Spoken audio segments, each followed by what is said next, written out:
Cześć, witajcie na moim kanale. Manual czy automat? Która ze skrzyni biegów sprawdza się lepiej w Lexusie IS200? Dużo osób pytało się mnie już, który rodzaj skrzyni polecam. Z każdym z tych rodzajów skrzyni biegów miałem już doświadczenie około 3 lata, tak więc co nieco mogę o tym powiedzieć. Jednak nie wydam Wam jednogłośnego werdyktu, pozwolę Wam zadecydować. Powiem Wam co nieco o wadach i zaletach każdej z tych skrzyni, co powinno Wam ułatwić podjąć decyzję.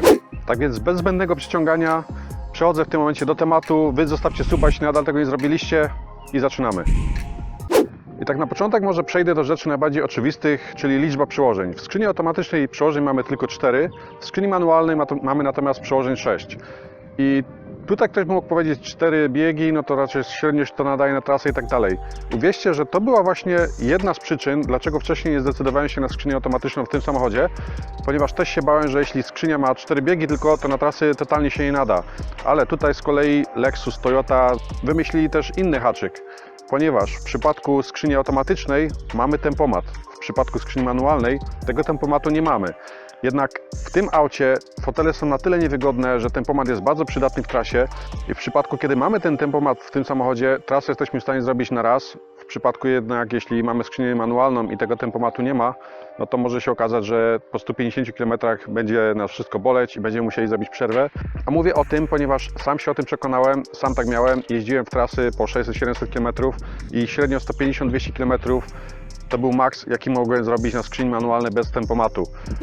I tutaj w tym momencie łatwo można się domyślić, że w przypadku, jeśli skrzynia ma tylko 4 przełożenia, są to bardzo długie przełożenia, co oczywiście przekłada się na spalanie, czy też może się przekładać. W sumie kwestia spalania to jest zupełnie inny temat, o tym może powiem nieco później.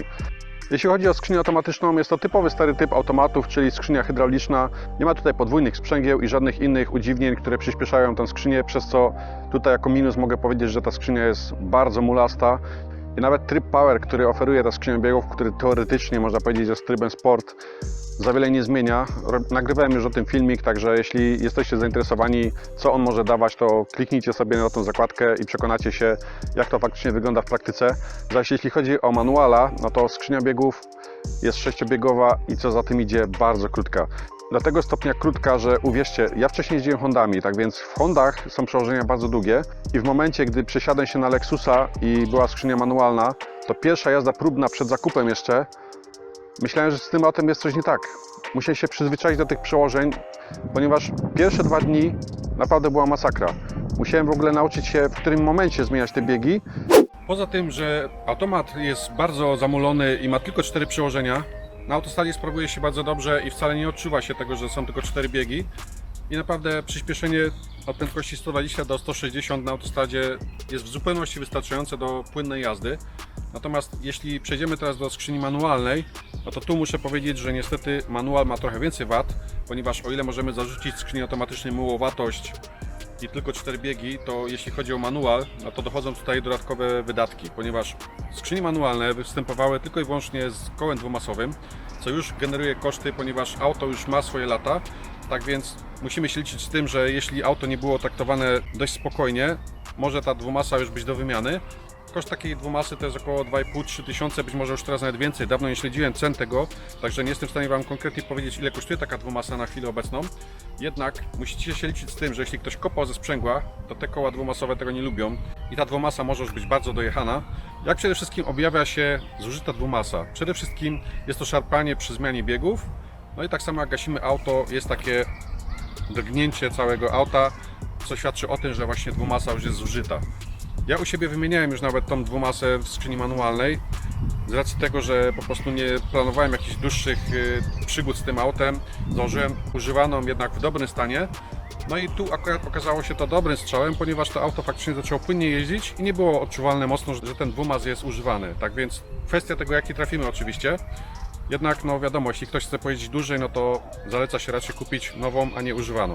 Jeśli chodzi zaś o kolejny minus skrzyni manualnej, no to są to bardzo słabe, nietrwałe łożyska na głównym wałku skrzyni biegów, które objawiają się jęczeniem podczas jazdy. Nie jest to jęczenie wcale podczas wciśnięcia sprzęgła, tylko właśnie podczas zwykłej jazdy. Gdy wciśniemy sprzęgło, to łożysko może się wtedy wyciszać, jednak nie jest to wcale powiedziane, ponieważ jest to łożysko, które się cały czas kręci, tak więc to łożysko może cały czas hałasować. U mnie właśnie tak było, później wymieniłem skrzynię biegów na drugą, okazało się, że to łożysko też było zużyte w tej skrzyni, tak więc finalnie wyszło na to, że jak jeździłem ze skrzynią jęczącą, wymieniłem na drugą, ta druga była taka sama, tak więc już później odpuściłem temat i zostawiłem to łożysko hałasujące w spokoju i jeździłem po prostu tak dalej.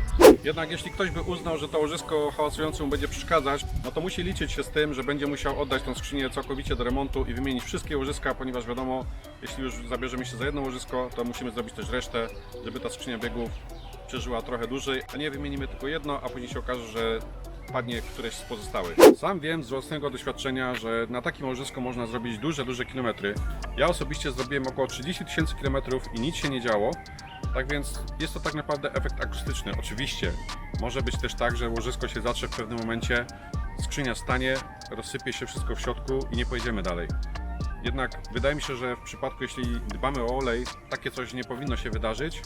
No i faktycznie ta skrzynia ma szansę pochodzić jeszcze nieco dłużej. Auta z oboma rodzajami skrzyni biegów użytkowałem przez parę lat, jak wspomniałem wcześniej, więc wiem dokładnie, jak sprawuje się i manual, i automat, i na mieście, i na autostradzie. Jeśli chodzi o to, ja osobiście wybrałbym ponownie teraz tylko i wyłącznie automat. Być może nie w tej budzie, ponieważ, tak jak mówię, to auto już w tym momencie ma trochę latek.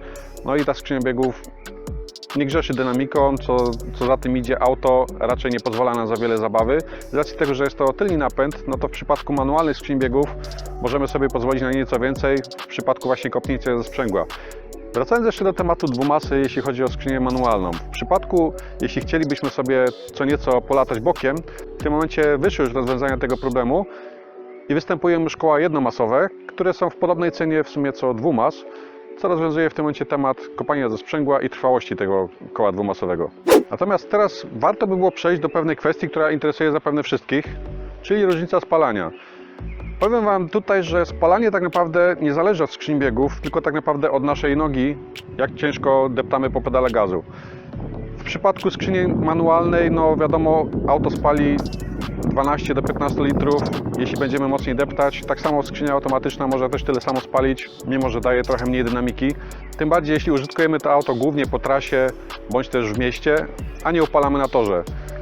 W przypadku jazdy po mieście automat w zupełności wystarcza i w przypadku, jeśli chcemy jechać gdzieś od czasu do czasu na trasę, no to też nie będzie jakiejś wielkiej różnicy w spalaniu. Owszem, jeśli chodzi o samo spalanie na autostradzie, no to skrzynia biegów automatyczna z racji tego, że ma tych przełożeń nieco mniej i jednak no, w pewnym sensie te obroty są nieco wyższe przy wyższych prędkościach, no to mi udało się minimalnie zejść do 10 litrów na trasie przy prędkości 140-160, jednak na manualu udało mi się osiągnąć ten wynik o litr mniejszy, co w sumie jak dla mnie nie jest mega odczuwalną różnicą i nie jest to aż mega wielkim powodem, dlaczego miałbym wybrać manual względem automatów. W przypadku, jeśli faktycznie chcemy mieć lepszy feeling z przyspieszenia w tym aucie pomimo tej niskiej mocy, no to faktycznie wtedy warto by było wybrać manual, ponieważ no wiadomo, jeśli zmieniamy biegi sami, jest to czucie nieco lepsze niż w automacie, gdzie skrzynia biegów przerzuca nam biegi za nas. Owszem, jest tutaj opcja wybrania biegu manualnie, jednak cały czas nie jest to samo, co w przypadku skrzyni manualnej, czyli odczucie i tak będzie inne.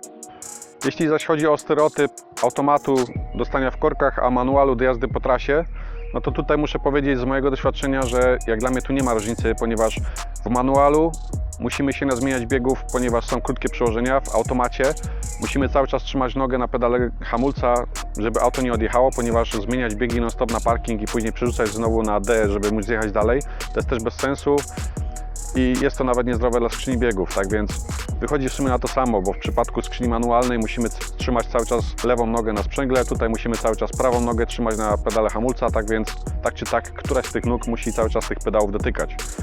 Tak więc jak dla mnie tutaj akurat w tej kwestii nie jest to coś, co faktycznie mogłoby skłonić do wyboru jednej czy drugiej skrzyni biegów. Dobra, mam nadzieję, że udało mi się nieco pomóc Wam w wyborze, jaka skrzynia będzie dla Was lepsza, czy automatyczna, czy manualna i że będziecie mieli trochę większą jasność, co faktycznie jest lepsze, czy manual, czy automat. Pamiętajcie, że te wady czy zalety jest to moja subiektywna ocena tylko i wyłącznie, tak więc każdy może mieć inne odczucie. Ale mimo wszystko wydaje mi się, że wymieniłem te najgłówniejsze punkty, które powinny Was interesować i to faktycznie powinno Wam znacznie ułatwić wybór tej skrzyni biegów, która będzie dla Was pasowała lepiej. Tak więc Nie zostało mi nic innego jak prosić Was jeszcze raz o zostawienie suba na moim kanale i widzimy się w kolejnym filmie. Na razie, cześć.